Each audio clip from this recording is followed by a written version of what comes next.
আজ থেকে প্রায় ৮০০ বছর আগে ওড়িশার কোনারক সূর্য মন্দিরের ভেতরে নাকি একটি বিশাল স্বর্ণমূর্তি কোনো সুতো, কোনো খুঁটি, কোনো অবলম্বন ছাড়াই শূন্যে ভেসে থাকত।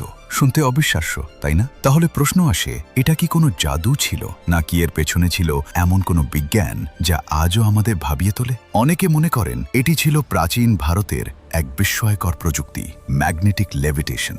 হ্যাঁ, ঠিক সেই প্রযুক্তি যা আজ বিশ্বের সবচেয়ে দ্রুতগতি বুলেট ট্রেনেও ব্যবহার করা হয়। কথিত আছে এই অসম্ভবকে সম্ভব করতে মন্দিরের চূড়ায় বসানো হয়েছিল প্রায় 52 টন ওজনের এক বিশাল চুম্বক। শুধু তাই নয়, মন্দিরের প্রতিটি স্তরের ইটের মাঝখানে বসানো হয়েছিল লোহার পাত। এই বিশাল চুম্বকীয় ক্ষেত্রের একেবারে কেন্দ্রে সূর্যদেবের মূর্তিটি এমনভাবে স্থাপন করা হয়েছিল যাতে মাধ্যাকর্ষণ আর চুম্বকীয় বল একে অপরকে বাতিল করে দেয়। ফলাফল, মূর্তিটি সবসময় মাঝ আকাশে স্থির হয়ে থাকত। কিন্তু কোনারক শুধু একটি মন্দিরই নয়, এটি ছিল যেন বিশ্বের সবচেয়ে নিখুঁত একটি ঘড়ি। পাথরের গায়ে খোদাই করা 24টি চাকা শুধু রথের প্রতীক নয়, এগুলো আসলে ছিল অত্যন্ত নিখুঁত সানডায়াল। চাকার ছায়ার দৈর্ঘ্য দেখে আজও নাকি মিনিটের কাঁটার মতো নির্ভুলভাবে সময় বলা যায়। এই স্থাপত্যশৈলী একটাই কথা প্রমাণ করে, আমাদের পূর্বপুরুষরা জ্যোতির্বিজ্ঞান আর মহাকাশ বিজ্ঞানে কতটা পারদর্শী ছিলেন। তাহলে প্রশ্ন আসে, আজ সেই চুম্বক কোথায়?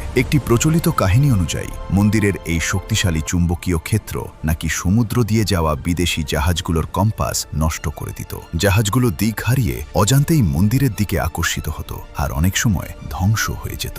শেষ পর্যন্ত বলা হয় ব্রিটিশরা তাদের নৌপথ রক্ষা করার জন্য মন্দিরের সেই প্রধান চুম্বকটি খুলে নিয়ে যায়, আর তখনই নষ্ট হয়ে যায় মন্দিরের ভারসাম্য।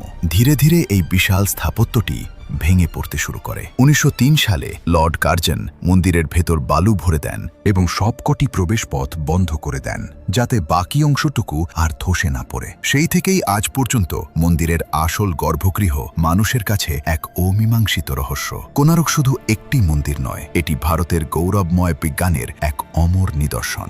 বিজ্ঞান যেখানে শেষ হয়, কোনারকের রহস্য সেখান থেকেই শুরু হয়। আপনি কি মনে করেন আমাদের প্রাচীন বিজ্ঞান কি আজকের বিজ্ঞান থেকেও উন্নত ছিল?